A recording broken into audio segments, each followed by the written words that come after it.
Hello, I am Lily Cass, Opera Philadelphia Scholar in Residence, and it is my pleasure today to introduce you to The Anonymous Lover, an opera that we will be presenting at the Academy of Music on January 31st and February 2nd, 2025. This opera has music by Joseph Bologne, the Chevalier de Saint-Georges, and a libretto by Desfontaines, based on a play also called The Anonymous Lover by Stéphanie Félicité Ducrest, Madame de Genlis. This opera is a romantic comedy that does not shy away from showing the deep feelings its characters experience, even as it clearly charts a course towards a classic happy ending.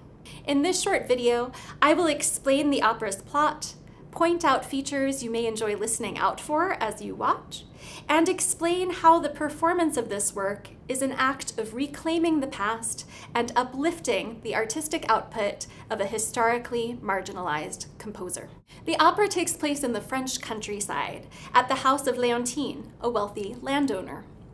Leontine had been married for years to a husband who did not fully return her affections, leading to a very unhappy marriage.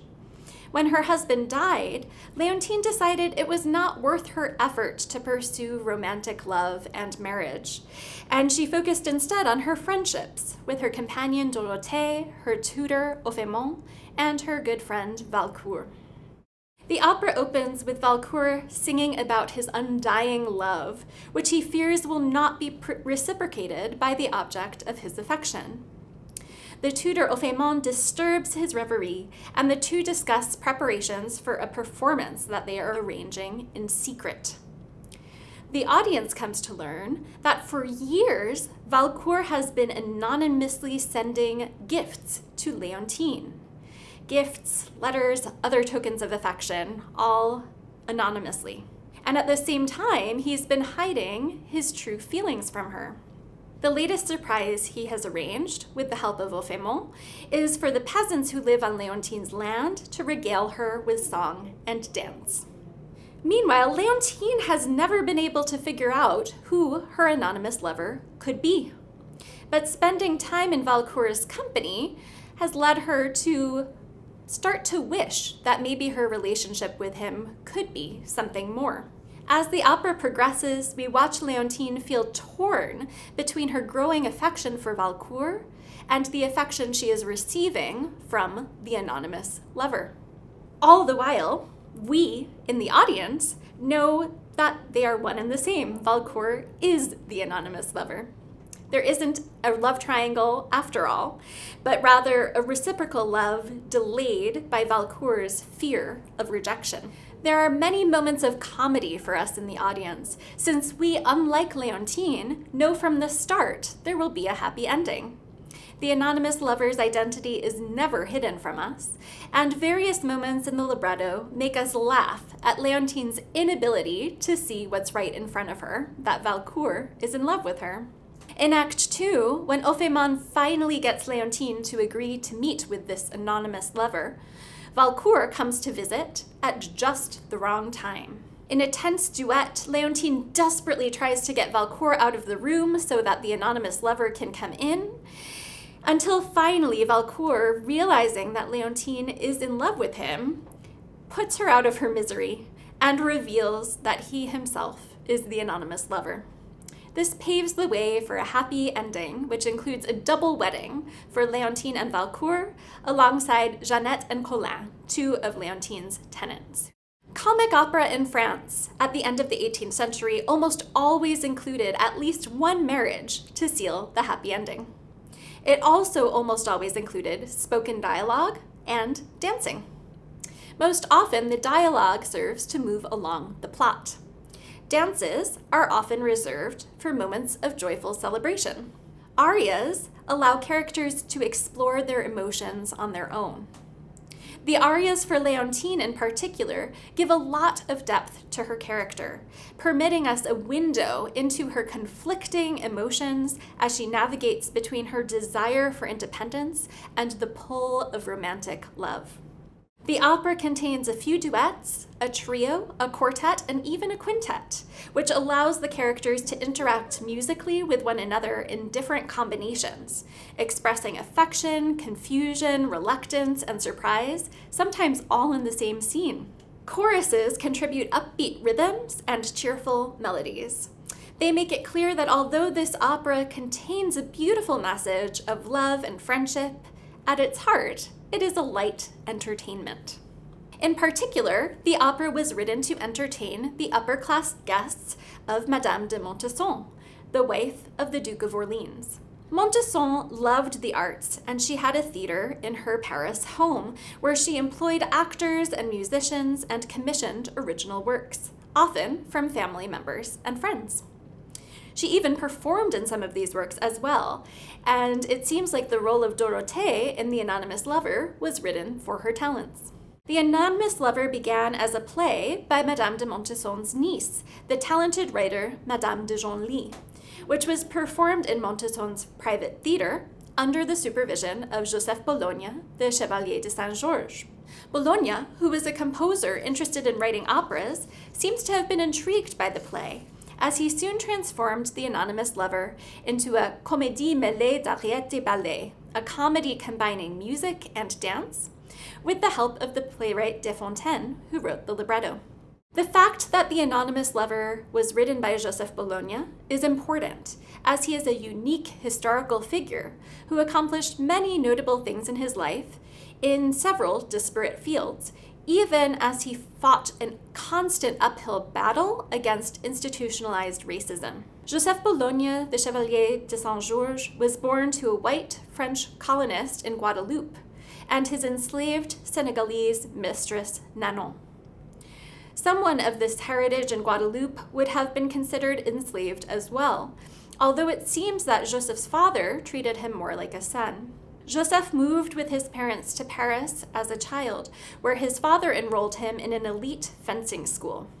In addition to fencing, Bologne proved to be talented at a large number of things. He mastered riding difficult horses, he ran quickly, he gracefully ice skated and danced, and he shot targets with great accuracy. In addition to these amazing feats, Joseph seriously studied musical composition and continued to practice the violin, an instrument he had begun to learn in Guadeloupe. After school, he led two somewhat parallel careers, as a military man and as a musician. He was a soldier in the Guard of the King and was dubbed a chevalier. At around the same time, he was invited to join a new semi-professional orchestra, the Concert d'Amateur. Saint-Georges' breakout performance was with this orchestra in 1772, where he performed his own Opus 2, which was 2 violin concertos, showing his virtuosic skill as a violinist at the same time as he showed his inventiveness as a composer. As his fame grew in musical circles, Bologna grew to be a favorite of Queen Marie Antoinette, and he became a competitive candidate for the prestigious position of director of the Paris Opera. Ultimately, he was not offered the role after racist singers refused to sing under a black man. This didn't stop Bologna from writing operas, and he wrote several, although The Anonymous Lover is the only opera of Bologna's that has been preserved in full. Bologna also continued performing instrumental music and playing a large role in Paris's musical scene. When the French Revolution broke out in 1789, Bologna joined the National Guard. In 1792, a battalion was formed entirely of citizens of color, the Légion des Américains et du Midi, and Bologna became its leader. This ended badly for him, and he was imprisoned for 18 months during the Reign of Terror. Bologna died in Paris in 1799 at the age of 53. If you can believe it, this is a very abbreviated version of the life of the multi-talented Bologna. And it is important to note that due to the destruction of property during the French Revolution, as well as racist institutional practices, not everything about Bologna's life is known. Historians are still trying to piece together some of the details. The life and works of Bologna's contemporary, Wolfgang Amadeus Mozart, were preserved because Mozart's family members, students, and colleagues were actively involved in sustaining his legacy, arranging performances, biographies, and score publications. Bologna, on the other hand, had a marginalized identity, and his works suffered from racist critiques. This meant that fewer people worked to save his musical output. Because of this, Bologna and his music have been stuck in Mozart's shadow for centuries. Little is known about how well Mozart and Bologna knew each other, although they definitely worked in the same circles. In fact, both composers stayed under the same roof during Mozart's visit to Paris in 1778.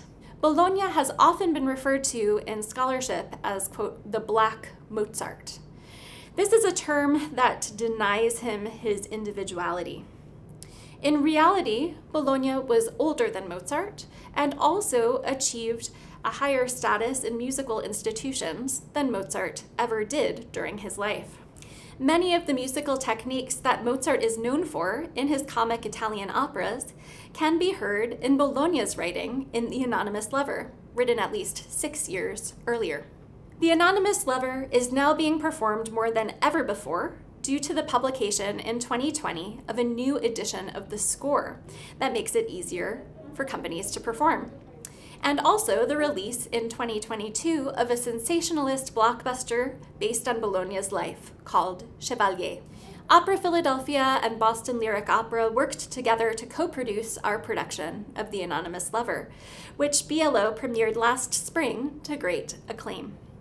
It is directed by Dennis Whitehead Darling, who sees this project as an opportunity to bring visibility to artists of color, both then and now. The dialogue will be performed in English in Kirsten Greenidge's witty adaptation. We hope you will enjoy the catchy music, cheerful dance scenes, and multifaceted characters of The Anonymous Lover as you participate in the next chapter of this unique opera's life. Thank you.